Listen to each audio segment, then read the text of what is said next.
Depuis ce matin, le blocus a officiellement commencé. Tout navire accostant dans un port iranien doit désormais craindre que la marine la plus puissante du monde ne vienne à sa poursuite. Et cela ne concerne pas seulement le détroit d'Ormuz. Les États-Unis peuvent intercepter des navires sur toutes les eaux internationales. La déclaration de Trump d'hier manquait un peu de détails sur ce que cela signifie. Mais maintenant, le commandement central fournit toutes les précisions. Regardez. Le blocus sera appliqué de manière impartiale contre les navires de toutes les nations, entrant ou quittant les ports et zones côtières iraniennes, y compris les ports du golfe arabo-persique et du golfe d'Oman. Les forces du CENTCOM n'entraveront pas la liberté de navigation des navires, transitant par le détroit d'Ormuz, à destination ou en provenance de ports non iraniens. Tout pétrolier allant dans les pays du Golfe ou en Irak circule librement. Seuls les navires à destination de ports iraniens doivent s'inquiéter. Maintenant, la réponse iranienne à ce blocus est déjà risible et ironique. Mais avant d'en parler, voyons comment cela affecte l'Iran et son économie. Parce que c'est un enjeu énorme pour une économie qui est fortement, et je veux vraiment dire fortement, dépendante du commerce maritime. En fait, on peut facilement soutenir que le gouvernement iranien survit grâce au commerce maritime dont dépend l'Iran. Voici quelques chiffres pour illustrer ce que cela signifie. Vous voyez, chaque jour, l'Iran exporte pour environ 270 millions de dollars de marchandises et en importe pour environ 160 millions de dollars. Tout cela est maintenant en danger. Regardons de plus près ce chiffre d'exportation, car il s'agit de bien plus que du simple pétrole brut. Vous voyez, sur ces 270 millions de dollars par jour, 140 millions de dollars concernent le pétrole brut, donc c'est clairement la grande majorité. Nous avons aussi les produits pétrochimiques, qui comptent beaucoup. Et puis, nous avons des produits non pétroliers, comme les minéraux, l'acier, les métaux, qui représentent environ 80 millions de dollars par jour.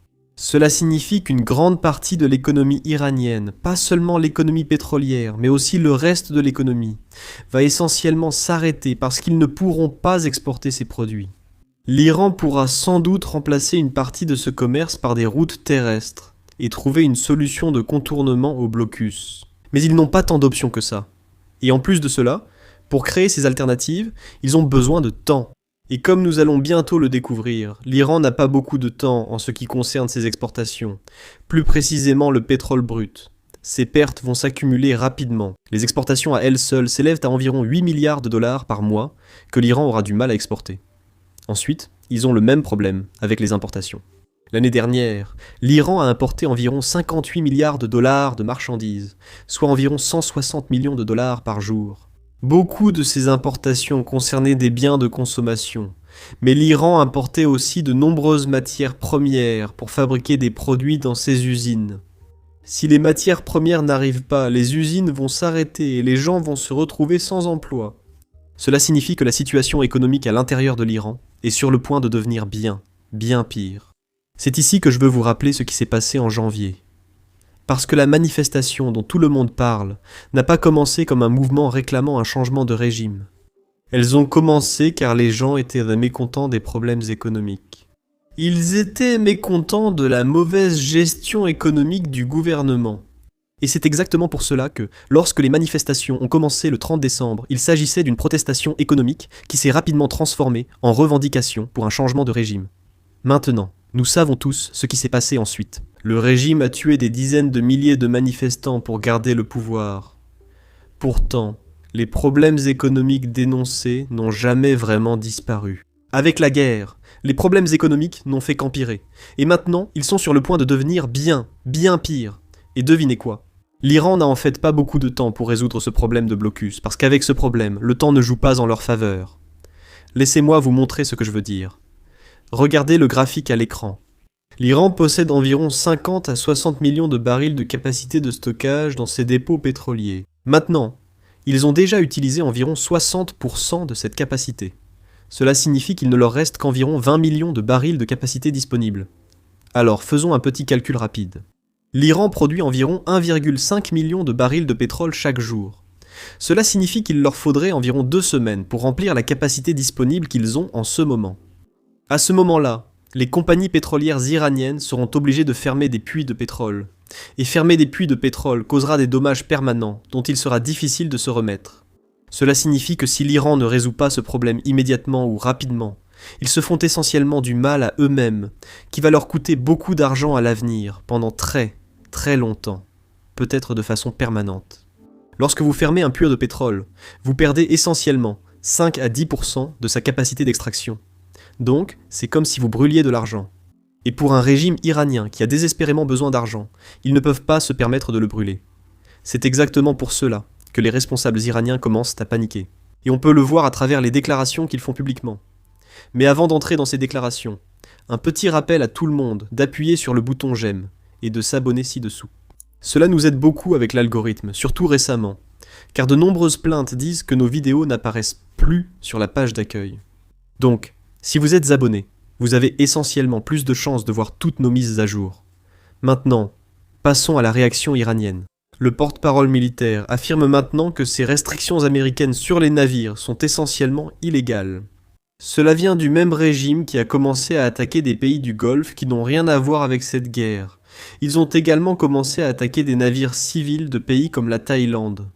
La Thaïlande se trouve pratiquement à l'autre bout du monde par rapport à l'Iran. Et malgré cela, le CGRI a attaqué un navire civil, parce qu'il voulait faire chanter le monde. Ce porte-parole militaire devrait se regarder avant de juger ce qui est légal ou non. L'Iran n'apprécie pas de subir le traitement qu'il réserve aux autres.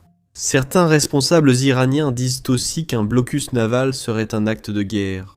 Selon la logique iranienne, attaquer des navires n'est pas un acte de guerre pour l'Iran. Mais si d'autres pays font pareil, cela devient un acte de guerre. Mais voyez-vous, c'est là que ça devient drôle. Les Iraniens savent que leur discours est hypocrite, mais ils n'ont pas d'autre choix, ni beaucoup de temps. Sans cet afflux d'argent, ils savaient que la situation va empirer. C'est pourquoi je ne me souciais pas vraiment de l'hypocrisie. Ils doivent juste trouver une excuse qui convainque l'opinion internationale, et ils doivent la trouver rapidement, parce que ce blocus n'est pas une bonne nouvelle pour une économie iranienne qui est déjà en difficulté. C'est pourquoi l'Iran menace maintenant aussi d'aggraver encore cette guerre. Ce terrorisme économique qu'ils ont mis en place dans le détroit d'Ormuz, ils essaient de faire la même chose dans le détroit de Bab el-Mandeb. Certains d'entre vous savent peut-être déjà que le détroit de Bab el-Mandeb, en face du détroit d'Ormuz, a aussi son importance. Tout d'abord, une grande partie du pétrole qui transitait auparavant par le détroit d'Ormuz, pas tout, mais une bonne partie, passe maintenant par la mer Rouge via le détroit de Bab el-Mandeb vers les pays asiatiques. En plus de cela, juste au-dessus de la mer Rouge, nous avons le canal de Suez, que de nombreux navires d'Europe et d'Asie utilisent essentiellement pour aller de l'Europe vers l'Asie, ou de l'Asie vers l'Europe. Cela signifie que tout problème dans le détroit de Bab el-Mandeb aura des répercussions mondiales. Et les Houthis le savent. Ils ont tenté cette méthode l'an dernier, mais après 50 jours de bombardement, ils ont abandonné.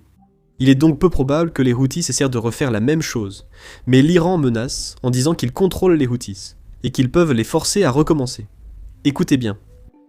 Absolument. Nous parlons du Bab al-Mandeb, qui est une zone différente où les Iraniens pourraient utiliser leur groupe allié, les Houthis au Yémen, pour essayer de bloquer le transport maritime international. Et ils ont menacé de le faire s'il y a un blocus de leur port près du détroit d'Ormuz. Nous avons déjà vu par le passé les Houthis s'impliquer directement dans ce conflit. Et Brian, toi et moi en avons déjà parlé. On craint fortement que l'Iran utilise l'un de ses principaux groupes alliés, les Houthis, pour attaquer des navires en mer Rouge avec des missiles ou drones.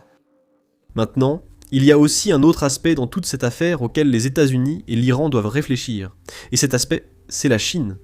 Vous voyez, presque tout le pétrole ou les exportations de pétrole de l'Iran vont vers la Chine. Et cela représente environ 13% des importations chinoises. Maintenant, avec le blocus en place, ce pétrole iranien ne va probablement pas passer. Cela veut dire que la situation en Chine pourrait devenir très, très critique. Regardez ce graphique. Pour la Chine, le problème ne concerne pas uniquement le pétrole iranien, mais tout le pétrole du Golfe. La Russie reste toutefois le principal fournisseur de la Chine avec 20% des importations. Ensuite, il y a l'Iran avec environ 11 à 13%. Nous ne connaissons pas le chiffre exact, car officiellement, la Chine n'importe pas de pétrole iranien sous sanction. Officieusement, ce chiffre est sans doute d'environ 13%. De plus, la Chine importe aussi du pétrole d'Arabie Saoudite, d'Irak, des Émirats Arabes Unis, d'Oman, du Koweït et probablement de Bahreïn.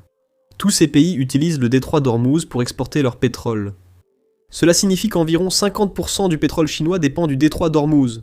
Et devinez qui a fermé le détroit d'Ormuz? C'était l'Iran, ce n'était pas les États-Unis. En fait, même maintenant, avec le blocus en vigueur, les États-Unis ont été très clairs sur le fait qu'ils ne s'en prennent qu'aux navires, qui accostent dans les ports iraniens. Ils n'attaquent pas les navires se rendant dans des ports non iraniens. Cela signifie qu'aujourd'hui encore, les États-Unis ne coupent pas le pétrole du Golfe qui était destiné à la Chine. C'est l'Iran qui le coupe. Nous savons, il y a seulement une semaine, que la Chine a exercé une certaine pression sur l'Iran pour qu'il accepte un cessez-le-feu et participe à un sommet de négociation à Islamabad, au Pakistan. Je suppose que l'administration américaine espère probablement que la Chine va exercer plus de pression sur l'Iran pour qu'il accepte un accord, parce que la Chine a vraiment besoin de pétrole. Elle consomme la plus grande quantité de pétrole au monde, plus que les États-Unis. Heureusement pour tout le monde, les négociations sont toujours en cours, où je suppose que le mot juste serait dialogue. Le dialogue continue, bien qu'aucune réunion ne soit encore prévue. Mais néanmoins, nous obtenons plus de détails sur ce qui s'est passé à Islamabad pendant ces 21 heures, où les deux parties négociaient à huis clos. Regardez. Voici les lignes rouges des États-Unis que le vice-président J.D. Vance a présentées aux Iraniens. Il y a 6 points. Premièrement, l'Iran doit mettre fin à tout enrichissement d'uranium. Deuxièmement, le démantèlement de toutes les principales installations d'enrichissement nucléaire. Troisièmement, la récupération de la matière hautement enrichie. Quatrièmement, la réouverture complète du détroit d'Ormuz sans péage. Cinquièmement, une paix plus large qui inclut les alliés régionaux. Et sixièmement, mettre fin au financement des groupes mandataires tels que le Hezbollah au Liban et les Houthis yéménites au Yémen.